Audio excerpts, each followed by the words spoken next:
Hiring your first employee is one of the most exciting and terrifying moments in running an electrical business. You've been doing everything yourself, bidding, running jobs, doing paperwork, and you know that to grow, you have to stop being the only person on the tools. But hiring wrong can cost you more than staying solo. Today, I'm breaking down exactly how to find, hire, and actually manage electrician employees so your business can scale without falling apart. The first thing to understand is that hiring someone is not just adding hands on a job site.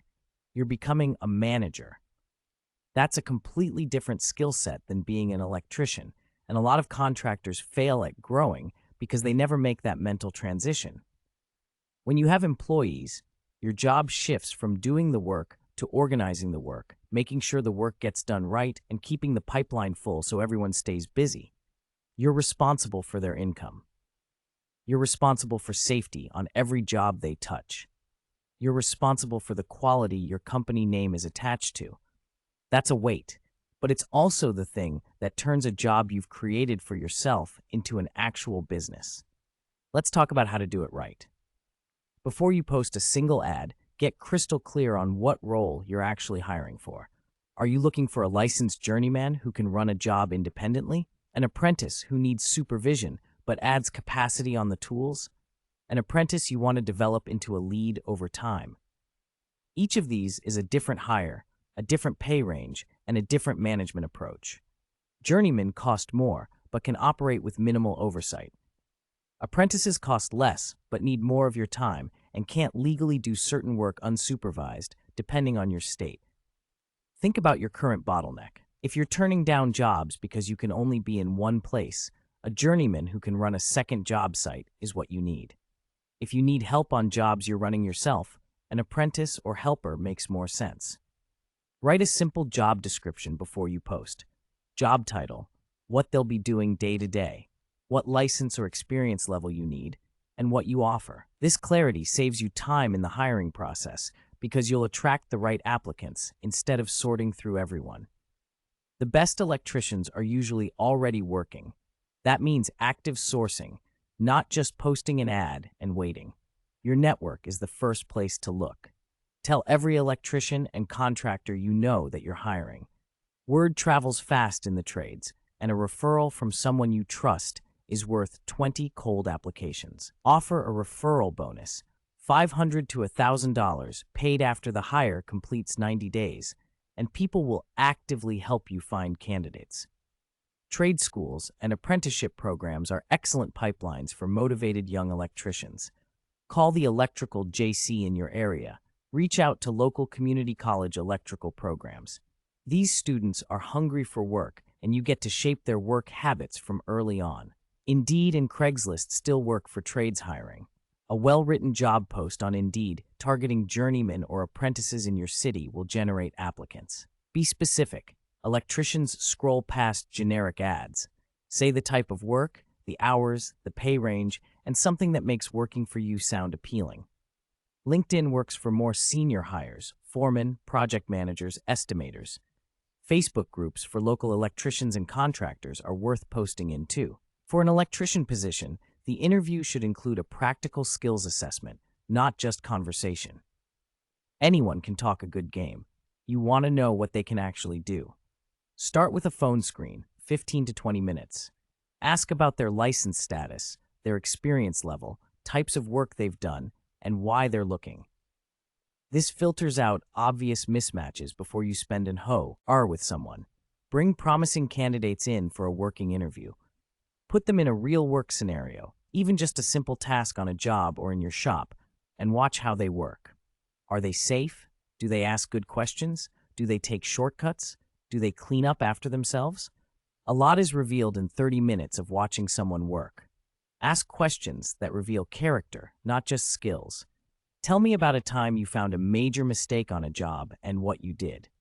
How do you handle a situation where you disagree with how a job is being done? What happened on the worst job you've ever been on? The answers tell you whether this person takes ownership, respects the work, and can communicate under pressure. Check references.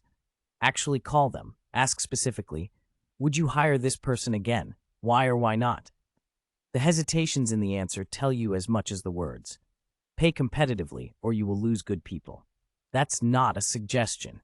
It's a law of the market. If you hire someone at the low end of the wage range, you'll get someone at the low end of the talent range, or you'll get a good person who leaves the moment they get a better offer. Research current rates for journeymen and apprentices in your area. Union scale is a good reference point even if you're non-union. It tells you what the market considers fair for those skill levels. Non-union electrical contractors typically pay somewhere between union and minimum wage, depending on region and specialty. Beyond hourly pay, think about what else you can offer. Health insurance, even a basic plan, is a major differentiator for hiring quality people. A clear overtime structure, paid holidays, reimbursement for continuing education and license renewals, a take-home truck for the right hire. These things cost money, but they make you competitive against bigger companies that have more resources. Be clear about pay structure before hiring, hourly versus salary, overtime policy, whether there are bonuses and how they're earned. Vague compensation creates resentment. Most small contractors hire someone and just throw them on a job. That's a mistake. The first 2 weeks determine whether someone becomes a long-term asset or a short-term headache. Have a real onboarding process. Day 1, cover your company expectations, safety protocols, how you communicate, how you handle job site situations, and what good work looks like to you. Don't assume they know your standards. Explicitly communicate them. Pair a new hire with your best person or with you directly for the first few jobs. Watch how they work. Give feedback early and specifically. If something is wrong, address it immediately. Don't let bad habits cement. Set clear expectations for the first 90 days. What does success look like at 30 days, 60 days, 90 days? A new hire who knows what they're being evaluated on will work toward those milestones. You'll also have a clear framework for the hard conversation if things aren't working out. Managing electricians requires different things than managing office workers. These are skilled tradespeople with professional pride. Micromanaging is the fastest way to lose good ones. Define the job clearly before it starts. The scope, the materials, the timeline, the standard you expect. Then get out of the way and let them work. Check in at meaningful milestones, not every hour. Communication systems matter more than most contractors realize. A group text or a simple job management app, even something free like Google Chat, keeps everyone aligned without constant phone calls. When the job scope changes or there's a problem, there's a clear channel to communicate it. Build a culture of safety. Hold a 5-minute safety briefing at the start of every job or every Monday. Make it routine. Safety culture starts with you. If you cut corners on PPE or OSHA requirements, your employees will too, and a single serious injury can end your business and ruin someone's life. Give feedback regularly, not just when something goes wrong.